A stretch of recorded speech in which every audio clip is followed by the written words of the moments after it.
ஒரு long லல் period இருக்கும், அதுக்கப்புறம் தான் பிளாஸ்ட் ஆகும். எப்பயுமே மார்க்கெட்டோட நேச்சரே என்னன்னாக்கா 85% of the times market will be range bound. 15% of time தான் மார்க்கெட் ட்ரெண்டிங்காக இருக்கும். இந்த ரேஞ்ச் பவுண்ட் மார்க்கெட்டில் போய் சிக்கிக்கிட்டு அடி வாங்கக்கூடாது. 2000லேருந்து 2025 வரைக்கும் கடைசி 25 வருஷத்தில் எப்பப்பெல்லாம் நிஃப்டி வீக்லி சார்ட்டில் 20 வீக் சார்ட்டில் 20 வீக் லோ அடித்தானோ அந்த இடத்துலேருந்து 26லேருந்து 30 வாரத்துக்குள்ளே ஆல் டைம் அடிச்சிருக்கான். நிஃப்டி ரேஞ்சிங்காக இருக்கும்போது தான் ஸ்மால் கேப் மிட் கேப்லாம் வந்து 2 மடங்கு 3 மடங்கு ரிட்டர்ன் கொடுத்துருக்கு. அது கான்செப்ட்னாக்கா hold alpha by beta. Market கொடுக்குற இந்த அடியை தாங்கக்கூடிய கெப்பாசிட்டி இப்போ யாருக்கு இருக்குன்னு நினைக்கிறீங்க? இன்ட்ரா ட்ரேடர்ஸ்க்கா, இல்லை ஸ்விங் ட்ரேடர்ஸ்க்கா, இல்லை ஆப்ஷன் ட்ரேடர்ஸ்க்கா? கட்டுமானத்தின் வலிமை, கட்டிடங்களின் பாதுகாப்பு, ஸ்ரீ துர்கா டிஎம்டி கம்பிகள்.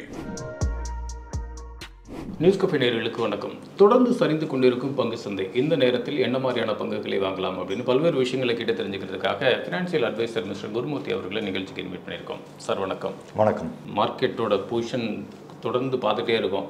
நம்ம ப்ரெடிக்ட் பண்ணுறது ஒன்று, நடந்துட்டு இருக்கிறது ஒன்று. எவ்வளோ தான் ஃபினான்சியல் அட்வைசர் நமக்கு வந்து பெருசாக ஒரு கான்ஃபிடென்ஸ் கொடுத்தாலும், ஆனால் மார்க்கெட் அந்த கான்ஃபிடென்ஸை உடைக்குமா அப்படின்னா ஒரு கொஸ்டின் மார்க்கில் தான் இருக்குது. ஸோ இந்த மாதிரியான ஒரு சுச்சுவேஷனில் இப்போ ஒரு பெரிய டாக் போயிட்டு இருக்கிறது என்ன அப்படின்னா, மிட் அண்ட் ஸ்மால் கேப் பங்குகளை வாங்காதீங்க, அது உங்களுக்கு ஒரு பெரிய லாஸ் கிரியேட் பண்ணும் அப்படிங்கிற மாதிரி இருக்குது. இந்த டைமில் லாஸ் கேப் தான் பெட்டர் அப்படின்னு சொல்கிறாங்க. ஸோ மிட் அண்ட் ஸ்மால் கேப்பை இப்போ வாங்கலாமா? இந்த வெள்ளத்தோல்காரன் போய் சொல்ல மாட்டான் அப்படின்னு சொல்லிட்டு ஒரு காமெடி இருக்கும். அது மாதிரி வந்து பெரிய கம்பெனி விழாது, சின்ன கம்பெனி விழாது, இதெல்லாம் ஒரு மித்து. விழணுன்னா எந்த கம்பெனி வேல்யூவேஷன் சரியில்லைனாக்கும் விழறதுக்கு சான்ஸ் இருக்குது. நிஃப்டி கொஞ்சம் ஏற்கனவே நிறைய வெட்டிங் பண்ணி நிஃப்டி 50ல் வரணும்னாலே இவ்வளோ மார்க்கெட் கேப் இருக்கணும், 20,000 கோடிக்கு மேலே மார்க்கெட் கேப் இருக்கணும், அதெல்லாம் இருந்தால் தான் விடுறாங்க. அதனால் கொஞ்சம் தேர் பெட்டர் ப்ரைஸ்டு. ஸோ நிறைய ஹிஸ்டாரிக்கலி பார்த்திங்க அப்படின்னாக்கா நிறைய லார்ஜ் கேப் கம்பெனிஸ் கொடுத்த நஷ்டத்தை ஸ்மால் கேப் கம்பெனிஸ்லாம் கொடுக்கல.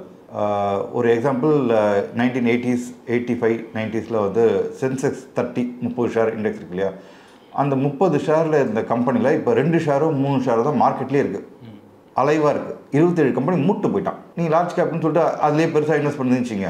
லாங் டேர்ம் இன்வெஸ்ட்மெண்ட்டு என்ன, லாங் டேர்ம் இன்வெஸ்ட்மெண்ட் தான் பைசா அப்படின்னு சொல்லிட்டு 1985 சென்செக்ஸ் 30ல் 30 கம்பெனியும் 10 லட்சம் போயிட்டு பைசா போடுதுன்னு 27 கம்பெனி மூட்டு போயிட்டானே. ஸோ இந்த லாங் டேர்ம் இன்வெஸ்ட் மட்டும்தான் பைசா கொடுக்கும், நிஃப்டி 50ல் இருக்கிறது மட்டும் தான் பைசா கொடுக்கும், ஸ்மால் கேப்லாம் மிட் கேப்லாம் டெஃபினட்டாக நஷ்டம் கொடுக்கும். இதெல்லாமே ஒரு மித்து.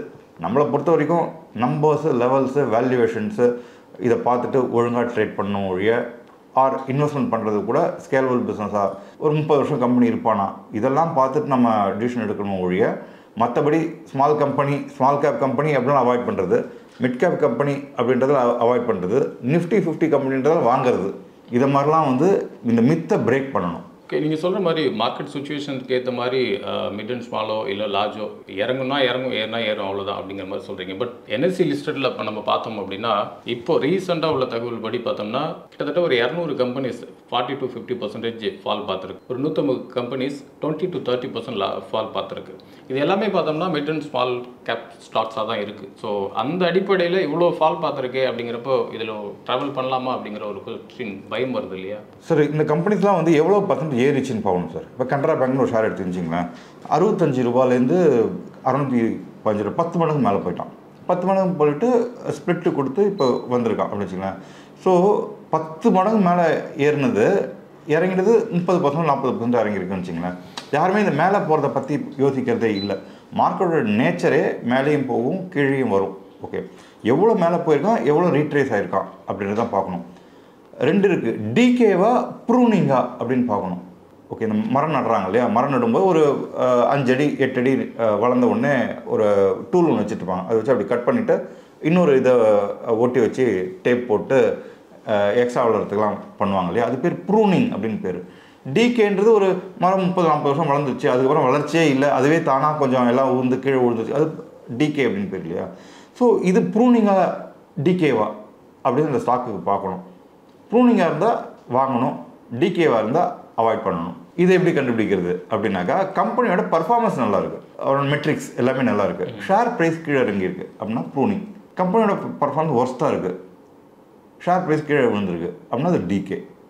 ஓகே, ப்ரூனிங்காக டிகேவா? Economic Times Wealth Monday paper எடுத்துங்க, டாப் 100 கம்பெனிஸ் எடுத்துங்க, என்ன பர்ஃபார்ம் பண்ணுறாங்கன்றது பாருங்கள். அற்புதமான பர்ஃபார்மன்ஸு, ஆனால் ஷேர் கீழே விழுந்திருக்கான், ப்ரூனிங் நடந்திருக்கு. ஓகே, ஃபஸ்ட் ரேங்க்லேருந்து 50வது ரேங்க் போயிட்டான். ரேங்க் போடுவான். போன வாரத்து ரேங்க் என்ன, போன வருஷத்து ரேங்க் என்ன, இன்றைக்கி ரேங்க் என்னன்னு போடுவான். ஃபஸ்ட் ரேங்க்லேருந்து 50 இடத்துக்கு போயிட்டான். ப்ரைஸிங் கீழே விழுந்துச்சு. டிகே வாங்காதீங்க. ரொம்ப சிம்பிள் தம்பு. ஆனால் நீங்கள் சொல்கிற ஆஸ்பெக்டில் பார்த்தாக்கா ஓகே ரைட். இப்போ பெரும்பாலான அட்வைசர்ஸ் இப்போ ரீசெண்டாக சொல்லிட்டு இருக்கிறது என்னென்னா மிட் அண்ட் ஸ்மாலில் தயவுசெய்து இன்வெஸ்ட் பண்ணாதீங்க, அப்படி பண்ணிங்கன்னா எடுத்துருங்க அப்படிங்கிற மாதிரி சொல்லியிருக்காங்களே. என்ன ரீசன்னால என்ன ஆஸ்பெக்டில் அவங்க பார்க்குறாங்க சார்? சார் மிட் அண்ட் ஸ்மால்றது ஹை பீட்டா இண்டெக்ஸ் அப்படின்வாங்க சார். பேங்க் நிஃப்டிக்கு high beta index. Small cap mid கேப்லாம் நிஃப்டிக்கு high beta index. So Nifty வந்து 100 பாயிண்ட் போச்சு அப்படின்னாக்கா பேங்க் நிஃப்டி 300 பாயிண்ட் மேலே போகும். நிஃப்டி 100 பாயிண்ட் மேலே போச்சுனாக்கா மிட் கேப் இண்டெக்ஸும் ஸ்மால் கேப் இண்டெக்ஸும் 250-300 பாயிண்ட் மேலே போகும். ஸோ கீழே விழுந்தால் நிஃப்டி 100 பாயிண்ட் கீழே விழுந்ததுனாக்கா small cap mid cap index எக்ஸ்ட்ராவாக கீழே விழும். பீட்டா ஜாஸ்தி அவங்களுக்கு. ஓகே, ஸோ இதனால தான் மக்கள் அட்வைஸ் பண்ணுவாங்க. என்னோட சின்சியர் இதுனாக்கா ஐடென்டிஃபை குட் ஸ்கிரிப்ட். உங்களுக்கு சாட்டிஸ்ஃபேக்டரியாக இருக்கா, balance sheet fundamentally strong script இருக்கா, ப்ரொமோட்டரோட குவாலிட்டி நல்லா இருக்கா, ஸ்கேலபிள் பிஸ்னஸ் இருக்கா, இயர் எண்ட் க்ரோத் இருக்கா, டிவிடெண்ட் கொடுத்துருக்கானா, கார்பரேட் கவர்னன்ஸ் இஷ்யூ இல்லையா, இதை மாதிரி நீங்கள் பார்த்துட்டு நீங்கள் இன்வெஸ்ட் பண்ணிங்கனாக்கா you don't have to worry about இப்போ இருக்கிற ப்ரைஸ் இறங்குறத பற்றி நீங்கள் பெருசாக கவலைப்பட தேவையில்லை. இது டெஃபினட்டாக ரெக்கவர் ஆகிடும். நான் லாஸ்ட் டைமே சொல்லியிருப்பேன், 2000 2025 வரைக்கும் கடைசி 25 வருஷத்தில் எப்பப்பெல்லாம் நிஃப்டி வீக்லி சார்ட்டில் 20 வீக் சார்ட்டில் 20 வீக் லோ அடித்தானோ அந்த இடத்துலேருந்து 26லேருந்து 30 வாரத்துக்குள்ளே ஆல் டைம் அடிச்சிருக்கான். இப்போது நிஃப்டி 22,792 நம்பர் சொல்லியிருப்பேன். இப்போ நம்ம பேசும்போது லோ 22,818. ஓகேவா? ஸோ இந்த இடத்துல லோ ஹோல்ட் பண்ணுற வரைக்கும் ஒரு TR greater than ATR, true range greater than average true range மேலே க்ளோஸ் கொடுத்துட்டான். நிஃப்டி 23,350க்கு மேலே வீக்லி க்ளோஸ் மந்த்லி க்ளோஸ் கொடுத்துட்டான் அப்படின்னாக்கா நம்ம எவ்வளோ வேகமாக ஆல் டைம் அடிப்போம்னு தெரியாது, அவ்வளோ வேகமாக அடிப்போம். ஸோ இது வந்து 22,792 மேலே போகுமா, 22,533 மேலே போகுமா, 22,000 மேலே போகுமா நமக்கு தெரியாது. ஸோ நம்ம வந்து வி ஷுட் பி ப்ரிப்பேர்ட். இந்த இடத்துலேருந்து கொஞ்சம் கொஞ்சமாக இன்வெஸ்ட்மெண்ட் பண்ணிட்டு வரணும். பாட்டம் தெரிஞ்சிச்சு அப்படின்னாக்கா அந்த இடத்துலேருந்து will see recovery very very fast. இது வந்து ஃபார் ஷூர். ஏன்னா 25 வருஷம் நடந்திருக்கு. இப்போ நடக்காமல் இருக்கிறதுக்கு எதுவும் எனக்கு இது தெரியல. டெஃபினட் நடக்கிறதுக்கு சான்ஸ் இருக்குது. மார்க்கெட்டோட ப்ரீவியஸ் ஹிஸ்ட்ரி எடுத்து பார்த்தோம்னா 2006லேருந்து 2013 வரைக்கும் ஸ்மால் கேப்ஸ் ஒரு 0% ரிட்டர்ன்ஸ் கொடுத்த நிறைய ஸ்டாக்ஸ் இருக்குது. ஸோ அந்த அடிப்படையில் இப்போ போயிட்டு இருக்கிற இந்த மார்க்கெட் வாலட்டாலிட்டி அப்படிங்கிறது ஒருவேளை அந்த மாதிரியான ஒரு தாக்கத்தை கொடுக்குமா அப்படிங்கிற ஒரு பயம் இன்வெஸ்டர்ஸ்க்கு இருக்கு இல்லையா சார்? அது டெஃபினட்டாக இருக்கும் சார். இன்ஃப்ளேஷன் அட்ஜஸ்ட் பார்த்தோம்னா நிஃப்டியே ரிட்டர்ன்ஸ் தரல. நிஃப்டி பெரிய ரிட்டர்ன் கொடுத்துருக்க மாதிரி தோணுது. 7,511லேருந்து 26,200 வந்துட்டான். பெரிய ரிட்டர்ன் கொடுத்தா தோணுது. நீங்கள் இன்ஃப்ளேஷன் அட்ஜஸ்ட்டாக பார்த்தீங்கன்னாக்கா பெருசாக நமக்கு ரிட்டர்ன் தரல. ஸோ நம்ம வந்து இண்டிவிஜுவல் ஸ்கிரிப்ட்ஸ் நிறைய ரிட்டர்ன் கொடுத்துருக்கு. ஒரு சில இண்டெக்ஸஸ் நிறைய ரிட்டர்ன் கொடுத்துருக்கு. ஒரு லாங் லல் பீரியட் இருக்கும், அதுக்கப்புறம் தான் பிளாஸ்ட் ஆகும். எப்பயுமே மார்க்கெட்டோட நேச்சரே என்னன்னாக்கா 85% of the times market will be range bound. 15% of time தான் மார்க்கெட் ட்ரெண்டிங்காக இருக்கும். இந்த ரேஞ்ச் பவுண்ட் மார்க்கெட்டில் போய் சிக்கிக்கிட்டு அடி வாங்கக்கூடாது. ஒரு சின்ன எக்ஸாம்பிள் சொல்கிறேன். நீங்கள் பெங்களூர்லேருந்து சென்னைக்கு வரீங்க. சென்னைக்கு வரதுக்கு ஒரு 365 கிலோமீட்டர். செகண்ட் கிளாஸில் சிட்டிங் ஆர் என்ன சொல்கிறது ஸ்லீப்பரில் வந்தீங்கன்னாக்கா 250 ரூபா டிக்கெட்டு இல்லையா? ஆனால் உங்களுக்கு வந்து சென்ட்ரல்லேருந்து நீங்கள் திருவான்மூர் போகணும். பையா கே அப்படின்னு ஹிந்தியில் கேட்டிங்கன்னா முடிஞ்சு போச்சு. 500 ரூபா கேட்பான், 600 கூட 1000 ரூபா கேட்பான். ஸோ 365 கிலோமீட்டருக்கு நீங்கள் பே பண்ணுற பைசா 250 ரூபா. ஓகே, 5 கிலோமீட்டருக்கு நீங்கள் பே பண்ணுற பைசா அதே 250 ரூபா, 300 ரூபா, 500 ரூபா பே பண்ணுவீங்க இல்லையா? மார்க்கெட்டு ட்ரெண்டிங் மார்க்கெட்டு வேகமாக பைசா கொடுத்துரும். இதே மாதிரி ரேஞ்சிங் மார்க்கெட் தான் உங்களை வந்து பைசாவை அடிக்கும், உங்கள்கிட்ட பைசாவை ஜாஸ்தி பிடிக்கும். ஓகே, இந்த கான்செப்ட் ஞாபகம் வச்சுங்க. எப்போ ட்ரெண்டிங் ஆகும் அப்படின்னு சொல்லிட்டு யோசிங்க.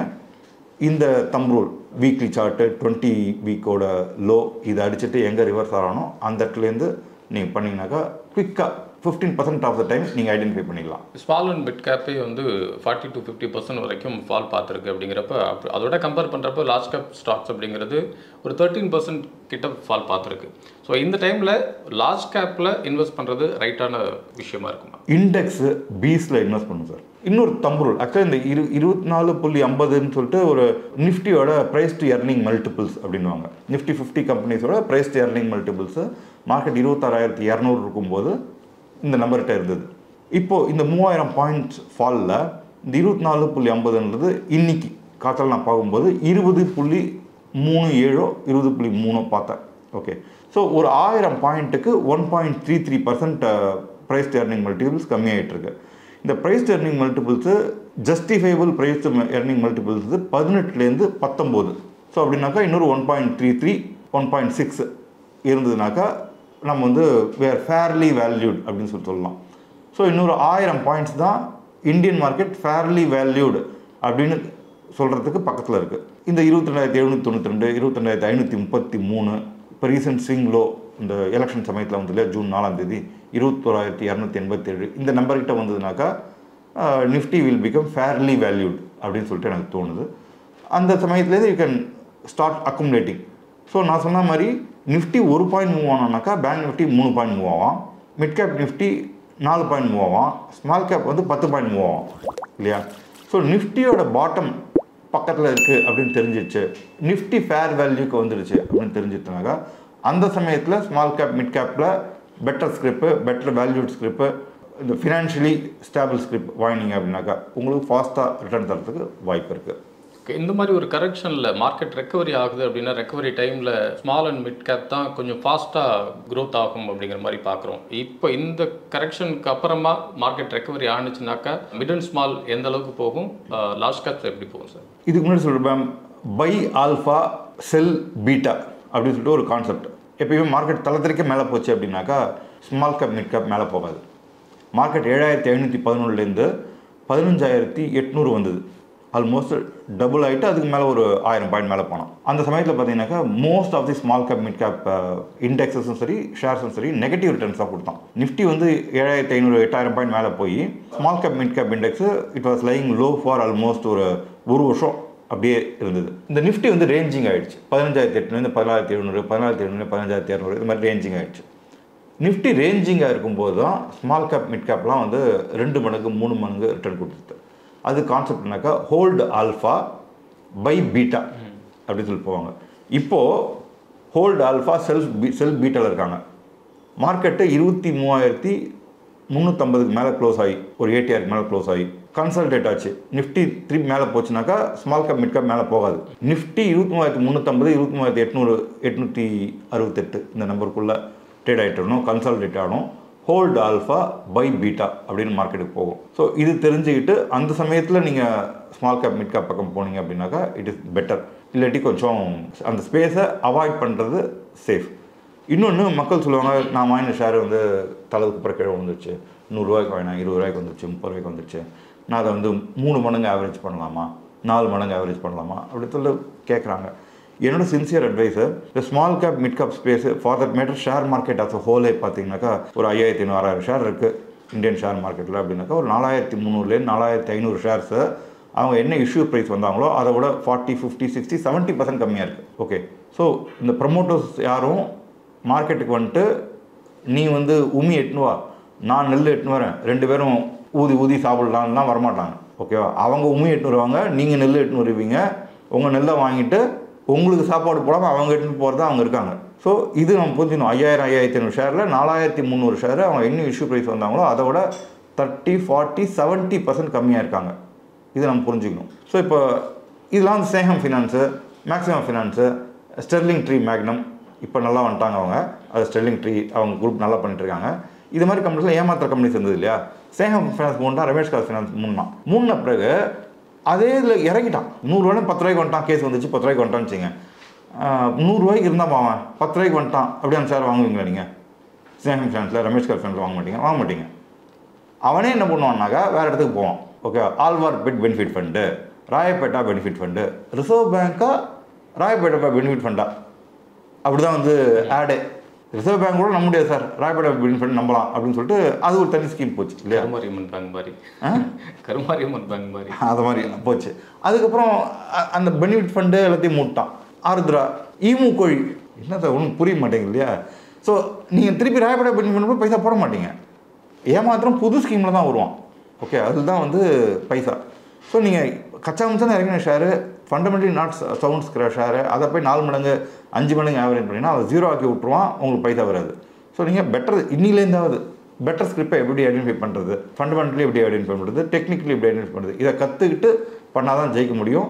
நான் இறங்கிடுச்சின்னு சொல்லிட்டு வாங்குறேன் அப்படின்னு போனீங்கன்னாக்கா இன்னும் இறங்குற ஷேர் இறங்கிட்டே தான் இருக்கும், ஏறுற ஷேர் தான் ஏறிண்டே இருக்கும். இது நம்ம புரிஞ்சுக்கணும். ஓகே, ஒரு பையிங் ஆப்பர்ச்சுனிட்டியில் இந்த டைமில் எப்படி வாங்கலாம் வாங்கக்கூடாது அப்படின்னு சொல்கிறீங்க. ஆனால் ஆல்ரெடி வாங்கி வச்சிருக்கிற இன்வெஸ்டர்ஸ் இருக்காங்க இல்லையா, இதில் மிட் அண்ட் ஸ்மாலில் இன்வெஸ்ட் பண்ணியிருக்கிற சில இன்வெஸ்டர்ஸ் இப்போ மார்க்கெட் இருக்கிற பொசிஷனுக்கு இந்த ஸ்டாக்ஸ் நான் என்ன பண்ணுறதுன்னு எனக்கு புரியல அப்படிங்கிற மாதிரி ஒரு மனநிலைமையில் இருக்காங்க இல்லையா, அவங்க என்ன பண்ணணும்? என்ன ஷேர் வச்சுருக்காங்கன்னு பார்க்கணும். ஓகே, வேல்யூவேஷன் கிளியராக இருக்கான்னு பார்க்கணும். வேல்யூவேஷன் அந்த கம்பெனியோட வேல்யூவேஷன் சரியில்லை, ஓகே அவங்களோட ஃபண்டமெண்டல் சரியில்லை அப்படின்னாக்கா பரவாயில்லை அப்படின்னு சொல்லிட்டு யோசிக்காமல் விற்றுட்டு வெளில வர்றது பெட்ரு. அந்த கம்பெனியோட போர்டு சரியில்லை, அந்த கம்பெனியோட ஃபினான்ஷியல் சரியில்லை, டெட் ஈக்விட்டி ரேஷியோ ஜாஸ்தி இருக்குது, ப்ரைஸ் டு எர்னிங் மல்டிபிள்ஸ் ஜாஸ்தி இருக்குது, இறங்கின பிறகும் ப்ரைஸ் டு எர்னிங் மல்டிபிள் ஜாஸ்தியாக இருக்குது. இது மாதிரிலாம் இருந்ததுனாக்கா அந்த கம்பெனிலாம் உடனேலாம் மேலே போகாது. உங்களுக்கு தெரிஞ்சு சுவிட்சர்லாந்து 1400 ₹2 வந்தான். அவன் திருப்பி ₹2 85 வரத்துக்கு 18 வருஷம் ஆச்சு. 18 வருஷத்தில் எந்த ராஜா எந்த பட்டணத்தில் இருப்பான்னு நமக்கு தெரியாது இல்லையா. ஸோ நம்ம வந்து பாஸ்ட் இஸ் பாஸ்ட் அப்படின்னு சொல்லிட்டு யோசிச்சுட்டு இந்த டிசிஷன் அவங்க தான் எடுக்கணும். நம்ம ஈஸியாக சொல்லிட்டு போயிடுவோம், மக்கள் தான் எடுக்கணும்.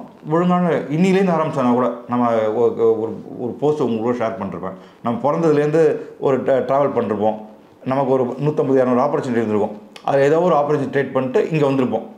இங்கே வந்த பிறகு தப்பு பண்ணி நம்ம இங்கே நிற்கிறோம், இல்லாட்டி சரி பண்ணி இங்கே நிற்கிறோம் இல்லையா. இங்கே வந்த பிறகு நமக்கு ஒரு 1500 ஆப்பர்ச்சுனிட்டி ஓப்பன் பண்ணுறதில்ல. இந்த தப்பை கரெக்டாக ஞாபகத்தை வச்சுக்கிட்டு பாஸ்ட்டை எதுக்கு வச்சுக்கணுனாக்கா நம்ம பண்ண தப்பை திருப்பி பண்ணக்கூடாதுன்றதுக்கு மட்டும் தான் பாஸ்ட்டை ஞாபகம் வச்சுக்கணும். பாஸ்ட்டை பிடிச்சிட்டே இருக்கக்கூடாது. ஓகேவா. ஸோ இங்கே வந்துட்டு இந்த டைம் உங்களுக்கு 1000 ஆப்பர்ச்சுனிட்டி ஓப்பன் ஆகுது. அந்த ஆப்பர்ச்சுனிட்டி இது பெட்டர் ஆப்பர்ச்சுனிட்டி.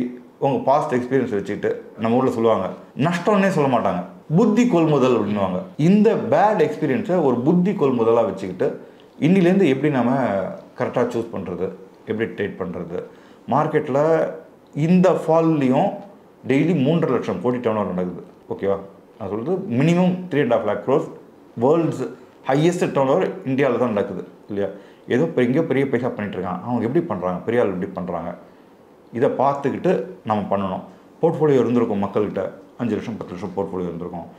போர்ட்ஃபோலியோ வச்சுட்டு இருக்கிறது ஒரு அசெட் தான் சொல்லுவாங்க, அசெட் அலோகேஷன் தான் சொல்லுவாங்க இல்லையா. ஸோ நம்ம போய் எக்ஸ்பிரஸ் அவங்கள வீடு வாங்கிட்டோம், ஃப்ளாட் வாங்கிட்டோம், ஒரு ஷாப் வாங்கிட்டோம் அப்படின்ட்டா ஷாப் வாங்கிட்டால் வாடகை விட மாட்டேன்னு என்ன பண்ணுவீங்க? நீங்கள் வந்து ஒரு கோடி ரூபா கொடுத்து எக்ஸ்பிரஸ் ஷாப் வாங்கிட்டீங்க சார், 1 கோடி ஒரு 15 வருஷம் ஸ்டாம்ப் டியூட்டி கட்டுவீங்க இல்லையா. இன்றைக்கி வாங்கிட்டீங்க, நாளைக்கு போய் விற்றா எவ்வளோ சார் விற்பீங்க? அதை விட கம்மியாக தான் கொடுக்கணும். 1 கோடிக்கு 90 லட்சம் கேட்பான். ஏதோ ராசி இல்லாத இடத்த வாங்கிட்டான் போல இருக்கேன் அப்படின்னு சொல்லி அடிமாட்டு வேலைக்கு 80 லட்சம் கூட கேட்பான். நீங்கள் கட்டின ஸ்டாம்ப் டியூட்டி 15 வருஷம் தருவானா? கொடுக்க மாட்டான் இல்லையா. ஸோ ஒரு அசெட் வாங்கிட்டீங்க, வாங்கின அடுத்த நாள் அது விலை 20% 30% கம்மியாயிடும். நீங்கள் ரியல் எஸ்டேட் வாங்கினீங்கன்னா கூட இல்லையா. ஷேர் மார்க்கெட்லேயும் அதே மாதிரி தான் நடக்கும். நீங்கள் வாங்கினீங்கன்னா இறங்கும். உங்களுக்கு மட்டும் இல்லை, எல்லாருக்கும் இப்படி தான்.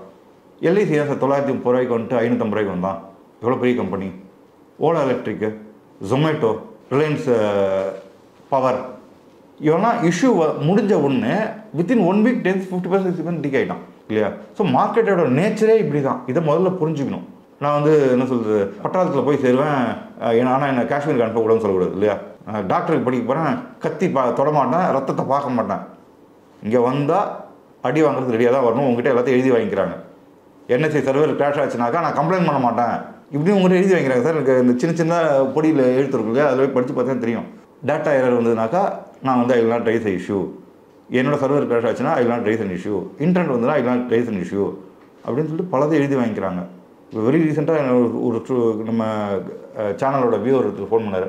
ஏதோ ஷேர் 1300 1400 போச்சு போல இருக்குது. 50 ரூபாய் 1400 வித்தின் ஒரு வாரத்தில் போயிடுச்சு. எங்கேயோ போஸ்ட் பார்த்துருக்காரு, 1400 ஷேர் 3000 போகும் 4000 போகணுன்னு பார்த்துருக்காரு. அதை போயிட்டு இவர் வாங்கியிருக்காரு. இவர் வாங்கின அடுத்த நாளைக்கு அந்த இதை பேன் பண்ணிட்டாங்க செபியில். இன்னும் அது 500 இருந்தால் கூட வித்துறேன் சார், ஓப்பன் அப் ஆகும். ஜனவரி ஆச்சு, இன்ன வரைக்கும் ஓப்பன் அப் ஆகல. ஸோ மார்க்கெட்டில் பல கதை சொல்கிறாங்க. இதெல்லாம் தாண்டி தான் ஜெயிக்கணும். இதை ஜெயிக்கிறதுக்கு ஒழுங்காக உங்களோட எக்யூப் பண்ணிக்கணும், நாலேஜ் இம்ப்ரூவ் பண்ணிக்கணும், இது பண்ணணும் இது பண்ணக்கூடாதுன்னு முடிவு பண்ணிக்கணும். பண்ணாக்கா தான் ஜெயிக்க முடியும். ஓகே, இந்த மார்க்கெட் கொடுக்குற இந்த அடியை தாங்கக்கூடிய கெப்பாசிட்டி இப்போ யாருக்கு இருக்குதுன்னு நினைக்கிறீங்க? இன்ட்ரா ட்ரேடர்ஸ்க்கா, இல்லை ஸ்விங் ட்ரேடர்ஸ்க்கா, இல்லை ஆப்ஷன் ட்ரேடர்ஸ்க்கா? இப்போ தாங்கிறதுக்கு யாருக்கு இருக்குன்னாக்கா, இந்த எஃப்ஐஎஸ் என்ன பண்ணால் நான் கூட கொஞ்சம் முட்டாளுங்களோ அப்படின்னு நினச்சேன். 18,000 விற்றுன்னு வந்தாங்க மார்க்கெட். அது மாதிரி ப்ரொமோட்டர்ஸ் விற்றுட்டு இருந்தாங்க. ப்ரொமோட்டர்ஸ் விற்கிறத பற்றி நான் ஒரு ஃபஸ்ட் இன்டர்வியூ கூட சொல்லியிருப்பேன். அவங்களுக்கு ஏதோ விஷயம் தெரிஞ்சிருக்கு. எஃப்ஐஎஸ் வந்து ஒரு அப்பயே 3 லட்சம் கோடி விற்றுருந்தாங்க நான் ஃபஸ்ட்டு இன்டர்வியூ பண்ணும்போது 3 லட்சம் கோடி விற்றுருந்தாங்க. ப்ரமோட்டர்ஸ் விற்றுருந்தாங்க. நீங்கள் யோசிச்சு பாருங்கள், ஒரு கம்பெனி இருக்குது, அந்த கம்பெனியோட ப்ரமோட்டரே அந்த கம்பெனி மேலே நம்பிக்கலாம் விற்கிறான், 20% 30% விற்கிறான் அப்படின்னாக்கா we have to be very careful இல்லையா? இவங்க கிட்டலாம் பைசா இருக்குது, விற்றுட்டாங்க, பைசா இருக்குது, நம்மக்கிட்ட ஷேர் இருக்குது. At the very high retailers do not have stocks to sell. Okay, at the very low retailers do not have money to buy. இதுதான் வந்து யூஸ்வலாக நடக்கிறது. இப்போ மார்க்கெட் லோவில் இருக்குது, மேபி 100-500 பாயிண்ட்டோ 1000 பாயிண்ட்டோ லோவில் வந்துடும் அப்படின்னு வச்சுங்களேன். இப்போ மக்கள்கிட்ட ஷேரை வச்சுட்டு இருக்காங்க. 26,800 போகும்போது விற்கலை, இப்போ 22,800 போகும்போது விற்கலாமான்னு யோசிச்சுட்டு இருக்காங்க இல்லையா? இப்போ ஷேர் இருக்குது, பைசா இல்லை. எஃப்ஐஎஸ் கிட்ட பைசா இருக்குது, ஷேரை விற்றுட்டானுங்க. ப்ரொமோட்டர்ஸ்கிட்ட பைசா இருக்குது, ஷேரை விற்றுட்டானுங்க. ஸோ இன்றைக்கி பிக்கஸ்ட் மணி பண்ணுறதுக்கு ஆப்பர்ச்சுனிட்டி எஃப்ஐஎஸுக்கும் ப்ரமோட்டர்ஸுக்கும் தான் இருக்குது. இன்னொன்று கேட்டிருந்தீங்க, ஆப்ஷன் அது ஒரு பெரிய கடல் சார். நிறைய மேனிப்புலேஷன் நடக்குது. ஆனால் ஒரு நாளைக்கு 3.5 லட்சம் கோடி டர்ன் நடக்குது. அந்த 3.5 லட்சம் கோடியில் சும்மா அப்படி தொட்டு அப்படி பார்த்தோம், அந்த தங்கத்து கடை வாசல்லாம் பார்த்தீங்கன்னாக்கா பாதாசத்தை வச்சுட்டு இப்படி அலசி பார்த்து கொஞ்சம் தங்கம் எடுப்பாங்க இல்லையா? அந்த உதிர்ந்த தங்கம் அப்படி எடுத்தாலே அதுவே உங்களுக்கு பைசா தானே, பல பேர் பார்த்துருப்பீங்க. அது மாதிரி இந்த 3 லட்சம் கோடியில் அப்படி தொட்டு பைசா எடுத்தால் கூட பெரிய பைசா இல்லையா? இந்த ஆப்ஷன்ஸை ஒழுங்காக கற்றுக்கிட்டு, எஸ்பெஷலி யாரெல்லாம் இந்த போர்ட்ஃபோலியோ வச்சுட்ருக்காங்களோ, இந்த போர்ட்ஃபோலியோ வச்சுட்ருக்காங்க, போர்ட்ஃபோலியோக்கு ஹெட்ஜி கிரியேட் பண்ணணும் சார். மாதத்துக்கு 2-3 4% ரிட்டர்ன் தரும். அயன் காண்டர் உங்களுக்கு நஷ்டம் வராத ஸ்ட்ராட்டஜி. தியரட்டிக்கலாக நஷ்டம் வராத ஸ்ட்ராட்டஜி. ப்ராக்டிக்கலாக தட்ஸ் அ பாசிபிலிட்டி ஆஃப் லாஸ்ன்னு வச்சுங்களேன். பட் தியரட்டிக்கலாக நஷ்டம் தராது. சில சமயம் 5% கூட ரிட்டர்ன் கொடுத்துரும். இது மாதிரி பெரிய ஃபாலில் 5% கூட ரிட்டர்ன் கொடுத்துரும். ஸோ இது மாதிரி ஸ்ட்ராட்டஜி கற்றுக்கிட்டு உங்களோட போர்ட்ஃபோலியோ அசட்டை ப்ரொடெக்ட் பண்ணிக்கணும். மாதம் உங்களுக்கு ஒரு வட்டி கணக்குக்காவது உங்களுக்கு பைசா இன்கம் வரணும். அசட்டில் இன்வெஸ்ட் பண்ணிட்டீங்க, அந்த அசட்டில் இன்வெஸ்ட் பண்ணதுக்கு எனக்கு ஒரு 50,000-60,000 பைசா வரணும் அப்படின்னு சொல்லிட்டு வாங்கினீங்கன்னா தான் மார்க்கெட்டில் ஜெயிக்க முடியும். ஒன்லி இன்வெஸ்டர்ஸால் இன்றைக்கி ஜெயிக்கிறது ரொம்ப டஃப். செபியோட கட்டுப்பாடுகளுக்கு இணங்க பல விஷயங்களை சொல்ல முடியல அப்படின்னாலும் சில விஷயங்களை ரொம்ப சுருக்கமாகவும் ரொம்ப விரிவாகவும் நிறைய விஷயங்கள் ஷேர் பண்ணிக்கிட்டீங்க. நிகழ்ச்சிக்கு வந்து மிக்க நன்றி சார். நன்றி, வணக்கம். மீண்டும் மற்றொரு நிகழ்ச்சியில் சந்திப்போம். வணக்கம். இந்த வீடியோ உங்களுக்கு பிடிச்சிருந்தா லைக் பண்ணுங்க, ஷேர் பண்ணுங்க, கமெண்ட் பண்ணுங்க, மறக்காம பெல் பட்டனை கிளிக் பண்ணிட்டு சப்ஸ்கிரைப் பண்ணிடுங்க.